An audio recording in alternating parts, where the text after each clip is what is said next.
రోజూ కాసేపు నడవడం మన ఆరోగ్యానికి మంచిదనే విషయం మనకు తెలిసిందే. అయితే నడకతో పాటు కాసేపు పరిగెత్తడం కూడా మంచిదేనని అంటున్నారు డాక్టర్లు. రోజూ కాసేపు పరుగు తీయడం వల్ల శారీరకంగా మానసికంగా చాలా ప్రయోజనాలే లభిస్తాయి. మన ఒంట్లో కీలక అవయవాలైన గుండె, ఊపిరితిత్తులు, కిడ్నీలు, మెదడు ఆరోగ్యం పనితీరు మెరుగుపడుతున్నట్లు అనేక అధ్యయనాల్లో తేలింది. ఈ నేపథ్యంలో పరుగుతో మనకు వనకూరే ప్రయోజనాల గురించి ఇప్పుడు తెలుసుకుందాం.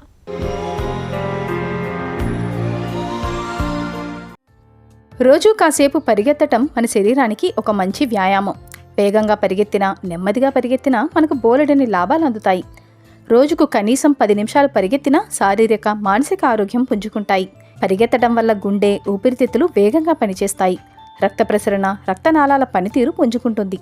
దీంతో శరీర సామర్థ్యం, బలం ఇనుమడిస్తాయి. పరిగెత్తినప్పుడు శరీరంలో తుంటి, పిరుదులు, కాళ్ల వంటి భాగాల్లోని పెద్ద కండరాలన్నీ పాల్గొంటాయి. దీంతో అవి దృఢంగా మారతాయి. వయసు మీద పడుతున్న కొద్దీ కండరాలు క్షీణించటం అనే సమస్య తగ్గుతుంది. పరిగెత్తటం వల్ల రక్తంలో కొలెస్ట్రాల్, గ్లూకోజ్ మోతాదులు తగ్గుతాయి. బరువు అదుపులో ఉంటుంది. ఫలితంగా గుండె, కాలేయ జబ్బులు, మధుమేహ ముప్పులు తగ్గుముఖం పడతాయి. క్రమం తప్పకుండా పరిగెత్తటం వల్ల విశ్రాంతి తీసుకునే సమయంలో గుండె కొట్టుకునే వేగం కూడా తక్కువగా ఉంటుంది. వ్యాయామంతో త్వరగానే కాదు, గాఢంగానూ నిద్రపడుతుంది. పరిగెడితే మోకాళ్లు దెబ్బతింటాయని చాలామంది భావిస్తుంటారు. నిజానికి తరచూ పరిగెత్తేవారికి మోకాళ్ళు, వెన్ను సమస్యలు తక్కువని అధ్యయనాలు చెబుతున్నాయి.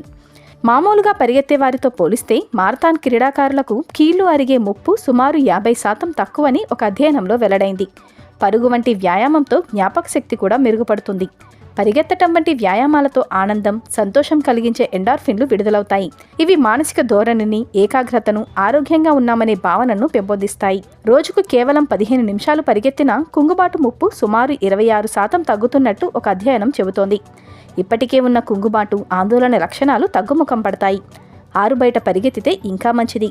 ప్రకృతిలో పచ్చని చెట్ల మధ్య వ్యాయామం చేస్తే మూడ్ ఇంకాస్త మెరుగుపడుతుంది. పరిగెత్తటం వల్ల మానసిక ఒత్తిడికి దారితీసే అడ్రినలిన్, కార్టిసాల్ వంటి హార్మోన్ల మోతాదులు అదుపులో ఉంటాయి.